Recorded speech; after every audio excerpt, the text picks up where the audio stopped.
out of the way? And not that you weren't focusing on basketball before, but is it kind of like a weight off your shoulders a little bit? Yes and no, a little bit. But I mean, at the same time, like I say it every single time somebody asks me about an accomplishment or anything, it's just like I'd rather win. And I think that's important to come in, especially to a place like this, to a good team and get a win on the road, because I think that's big, and that's obviously one of our goals is to win the Big Ten championship. So that's more important to me.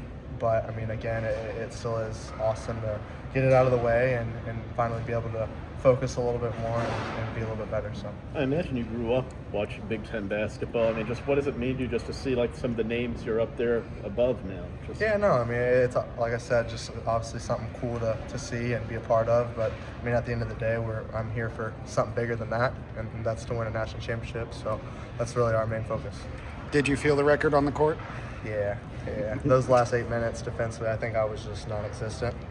I was just jumping around. I don't even know where I was, to be completely honest. So film's going to be a struggle probably this next week, but I mean, it is what it is, right? But did you have the number in your head, or did you figure it out from the crowd? Mixture of both. I was on Foreman a lot too, because he didn't give me like 2 or 3 assists because I said something. But yeah, no, I was on Foreman for like the 7th and 8th one. So it was just a one dribble to a shot, and I'm like, well, it's not an assist, and it wasn't on the board. So like I was getting frustrated, but no, I mean, it's just obviously going out there and my teammates screaming at me and stuff and all that. So it was good though. How fitting that you guys got 7 points out of the tiebreaker assist and the go-ahead assist. I mean, those are also not just big for you someday, but like big in the game to get that kind of a surge. Yeah, no, I mean, I think getting 7-point swing like that definitely can put a dent to the other team and kind of just get away from the momentum that they were kind of getting right there. So I think that was definitely huge for Jakari, who got the and 1-3, and then what was it, Clough? And 1. So yeah. What did you see on those plays? Like, what did you see on the one that set up Jakari? Saw him open. It's my job. So all the 893, it's just my job is to find everybody that's open, and that's just what I did, and just let my instinct take control. How did it feel to hear them chanting your name in a road environment like this, to hear the Purdue fans calling your name after that? Yeah, no, it was cool.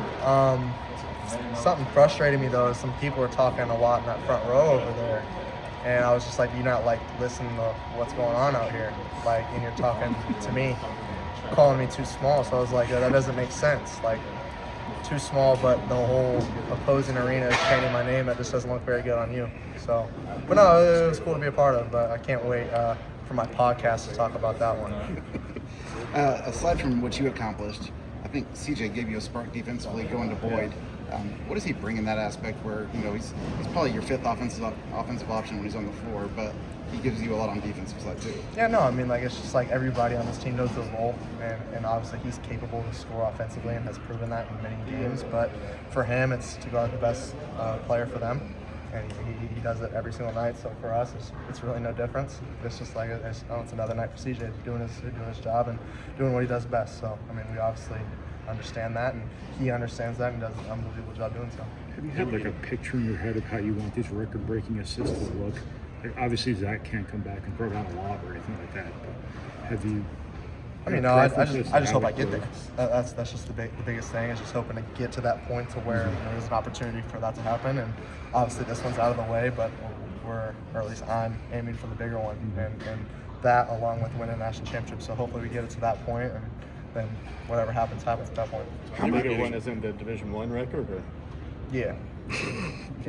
They were getting a lot of what they wanted early on offensively. You guys make a defensive shift, and the game kind of really swings back in your way. Just how important is not just doing that, but I guess you guys seeing that at a time where you're still trying to make this evolution? Yeah, we had 2 different plans. If one didn't work out, one or the other. That's literally what happened, because we just thought defensively we were better with that low man, having him there rather than nobody there and letting our guards get to the paint. So we thought having that low man and having our big guy kind of stop the ball kind of took them out of their offense a little bit.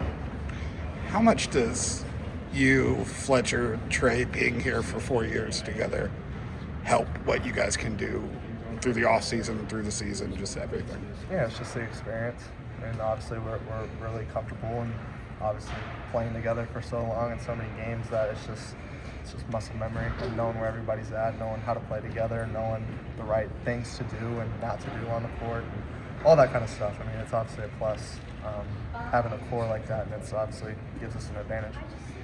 Was there something they changed up in how they were guarding those ball screens that sprung Clough for those roles?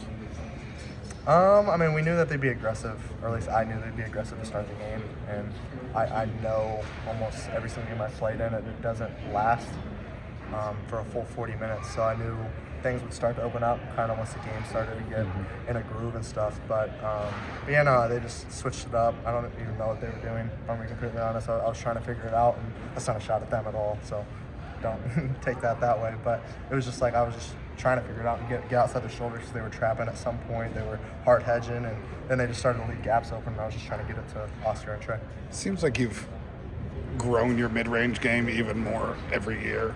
How much does that open up, like the lobs for Cloughs? It really seemed like after you made 3 or 4, they just started jumping out at you. Yeah, no, I mean, I feel like getting that shot's like a layup for me because obviously I'm not going to go try to shoot one in there with 7-footers around and do that stuff. So for me, that's just what I'm comfortable with, and getting to that shot right there for 10, 15 feet, whatever it is. And obviously they're going to have to respect that because I'm going to make that 90% of the time. And if they're going to jump out, then I'm capable to make the next play, and whether hitting Oscar or Daniel or hitting out to a shooter. You picked up your third foul pretty early in the second half, and they kept you in the game and went on a 10-0 run. Just what's the balancing act like when you're in that game, when you're in a situation like that, 3 fouls early in the second half, to keep playing, keep being aggressive, but not getting that fourth foul? I was just thankful Paint kept me in, to be honest. He had that trust in me to kind of stay in and play with a little bit of a smarter head, especially in that second half. But no, I mean, it definitely takes away your aggressiveness, at least on the defensive side, and understanding that you can't be as aggressive on the ball or in rolls or whatever it is. So, but How are you going to celebrate it? go home, go to bed, wake up, and go to church tomorrow. How has that relationship with Coach Painter changed over the course of like 4 years now? He was a point guard. There's always been an interesting relationship with his point guards. And at that point where you get that third foul, you guys are certainly conversing there on the court for a couple minutes. Yeah, no, I felt like ever since I've been here, he's kind of always trusted me. And obviously I had to earn that. And I feel honestly very thankful that I'm in that position because obviously a lot of people don't get the opportunity or get the kind of, I don't know, the thing that I have where he allows me to play through mistakes, play through foul trouble, play through those things, and the trust to do so. So having him trust me that way and let me kind of stay out there, it means a lot. And obviously I wouldn't be here if he wouldn't have that trust for me.